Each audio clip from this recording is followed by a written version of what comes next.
ये अधिवक्ता समाज सरकार बनाता है और सरकार गिराता है, ये भी समझ लीजिए। ये कचहरी से सरकार चलती है और कचहरी से ही गिरती है। अभी क्या लड़ाई है, आगे और लड़ाई है।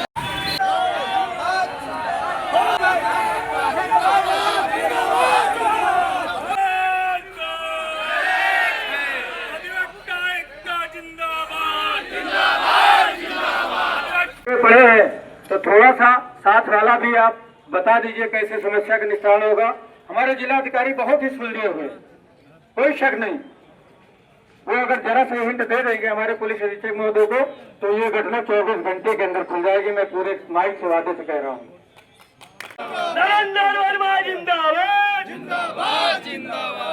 इस अहम मुद्दे के अतिरिक्त जो 5 हमारी मांगे होती रहती है हर बार, कहीं न कहीं सरकार उनको अनदेखा कर रही है। पूरे प्रदेश में अधिवक्ताओं पर अत्याचार हो रहे हैं। तो आज हमारे प्रदेश के मुखिया है तो हमारे जो युवा अधिवक्ता है तो उसकी नई शादी हो तो बीवी के पीछा रखना भी आपकी नैतिक जिम्मेदारी है।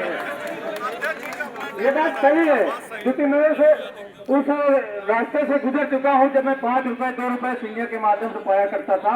आज मैं जूनियर 1000 रुपए महीने आप लाइसेंस दीजिए। आप दुनिया का बांट रहे हैं, KCC बांट रहे हैं, KCC बांट रहे हैं और जो अधिवक्ता का काम कर रहा तो उसको आप खर्चा नहीं बांट रहे हैं।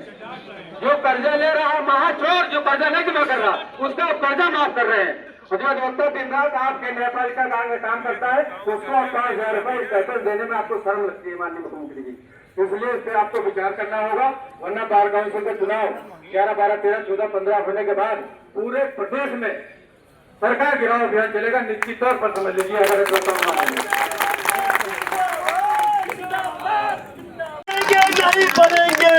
ये अधिवक्ता समाज सरकार बनाता है और सरकार गिराता है, ये भी समझ लीजिए। ये कचहरी से सरकार चलती है और कचहरी से ही गिरती है। ये तो हुई हमारे अधिवक्ता प्रोटेक्शन एक्ट की बात। और जायज मांग है टोल टैक्स के लिए भी हमने पिछली 7 तारीख को इसी स्थान पर माननीय जिलाधिकारी महोदय से अपेक्षा किया था कि हम पूरे प्रदेश की बात नहीं करते हैं। हमारे जिले के आप मुखिया हैं, जिले के 3 टोल टैक्स हैं, शाहपुर, अहमदपुर और 12 टोल प्लाजा हैदरगढ़।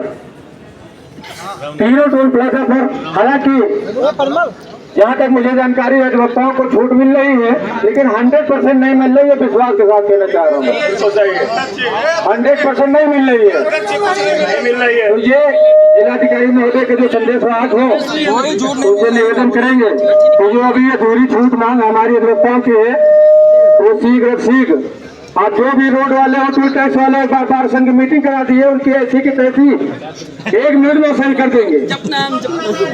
एक 4th क्लास का चपरासी यार आप बिल्ला लगाए और एक अधिवक्ता जो लॉ ग्रेजुएट है, सुप्रीम कोर्ट ने कहा है एडवोकेट इज लीगल अफसर, और लीगल अफसर को आप छूट नहीं दे रहे हैं। गलत बात है। हम लोग भी आप ही के श्रेणी के अंग है, न्यायपालिका के अंग है, कार्यपालिका के अंग है।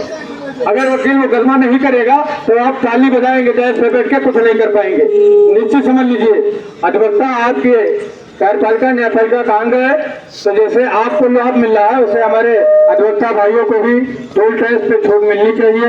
और ज्यादा अधिवक्ताओं के पास गाड़ी है भी नहीं, बेचारे मुश्किल से 100 कहाँ होंगी और डेली कोई लाता भी नहीं। मैं भी डेली नहीं आता, अध्यक्ष होगा का बाइक से चलता हूँ, ये भी समझ लीजिए।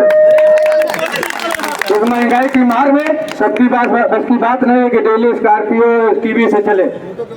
जिस समय अधिवक्ताओं पर जो अत्याचार हो रहा है, शाम की रोजी रोटी के लिए समस्या बनी हुई है वकीलों पर, खासतौर से जो जूनियर अधिवक्ता है शाम को परेशान रहता है। सीनियर तो मलाई काट के चले जाते हैं बस्ता बांध के, लेकिन जो हमारा जूनियर है सब 100 रुपए के लिए परेशान रहता है। तो ये भी जिम्मेदारी हमारे कार्यपालिका और न्यायपालिका के माननीय मुख्यमंत्री जी को इस संबंध में हमें ज्ञापन देते हैं जूनियर अधिवक्ताओं को प्रोत्साहन भत्ता दिए जाने की।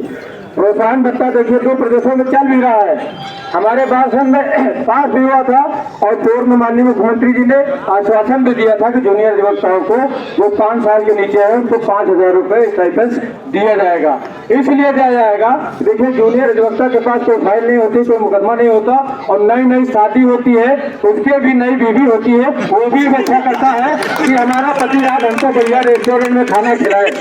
तो आज हमारे प्रदेश के मुखिया है तो हमारे जो युवा देखता है उसकी नई शादी हो तो बीवी के पैसा रखना भी आपकी नैतिक जिम्मेदारी है। ये बात सही है क्योंकि मैं उस रास्ते से गुजर चुका हूँ जब मैं 5 रुपए 2 रुपए के माध्यम से पाया करता था।